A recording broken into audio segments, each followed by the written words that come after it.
Picture a warm North Carolina afternoon. Not hot, just that perfect kind of light in late August. You're outside St. Paul's Episcopal Church in Cary, North Carolina. Maybe walking toward the parish hall for a memorial. The smell of fresh flowers drifts on the breeze, and just beside the entrance, someone's left a small bundle of lilies with a handwritten note. Thank you for showing me the way. But you probably wouldn't know who Melonie Wigley was unless you needed help. Then you'd never forget her.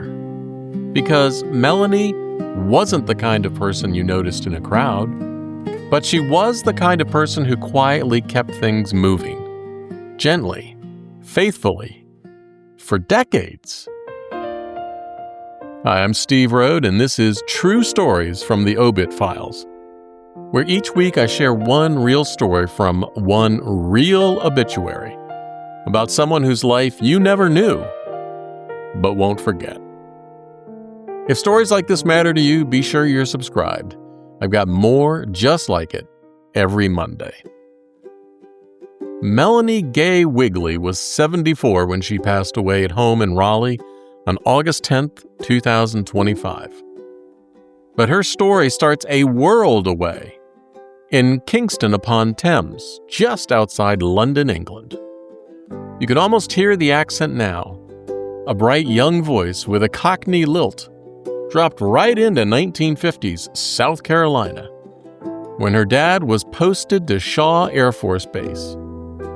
Imagine being a smart, sharp little girl in Sumter, trying to make friends when your R's sound funny and your words move faster than the slow southern drawl around you. But she adjusted. She always did.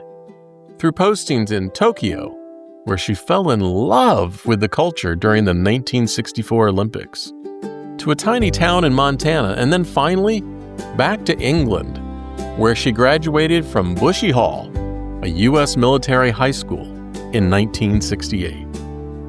Her life moved between continents and cultures and communities, but what stayed constant was how Melonie connected with people. One of my favorite moments, a little boy, her son Ryan, transfixed by a girl's bright blue shoes at Pullen Park, right here in Raleigh. That small curiosity sparked a 45-year friendship between three women, Melonie, the Kiwi girl's mom, and another British transplant.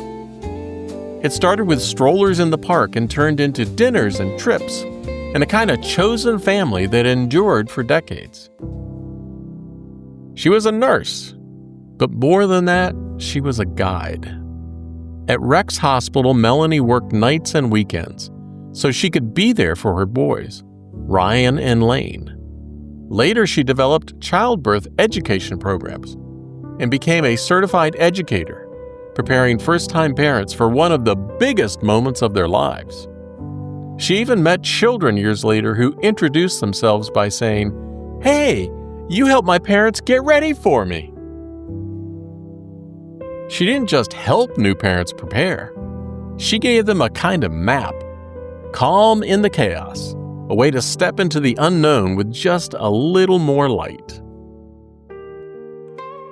And then came a return to Japan. In 1987, she and Brian moved to Yokohama. Melonie dove into the language, the culture, and you can imagine the joy of rediscovering a place that had once shaped her so deeply. You can almost picture her walking the quiet streets of Yokohama at dawn. Cherry blossoms drifting past school gates. Language book tucked into her bag. Eyes lit with that soft joy of remembering and relearning all at once. While her sons thrived in that international world, she quietly built connections that made it home again. Because back in Raleigh, she joined NC State's Student Health Service and served there for 23 years. I mean, just imagine how many young adults she helped through lonely flu seasons, late-night worries, or homesick moments far from their own mothers. She didn't need to be loud to leave a legacy. At St. Paul's in Cary, she chaired the Care and Share ministry, And during COVID, helped start a flower ministry that delivered a little beauty and hope to those who needed it most. Even near the end of her life, Melonie found ways to serve.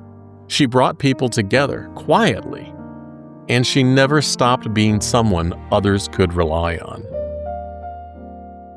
Melonie is survived by her mother, Irene, her husband of 55 years, Brian, her sons, Ryan and Lane, her brothers, Craig and Lance, and her dearest cat, Rosie.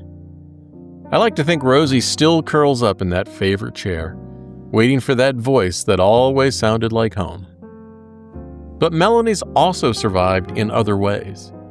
In new mothers who remember her calm voice, in friends who laughed with her over Pullen Park stories, in students at NC State who never even learned her name but felt seen and safe. Every life leaves a map, a way forward.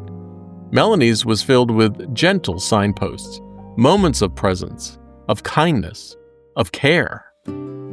Have you ever known someone like that? Someone who helped you before you even had to ask? Would you recognize somebody like her today, or would you walk right past? Hey, not everyone makes the front page, but everyone, and I mean everyone, has a story worth telling. People like you, extraordinary lives, stories worth hearing. And thank you for letting me tell Melonie's.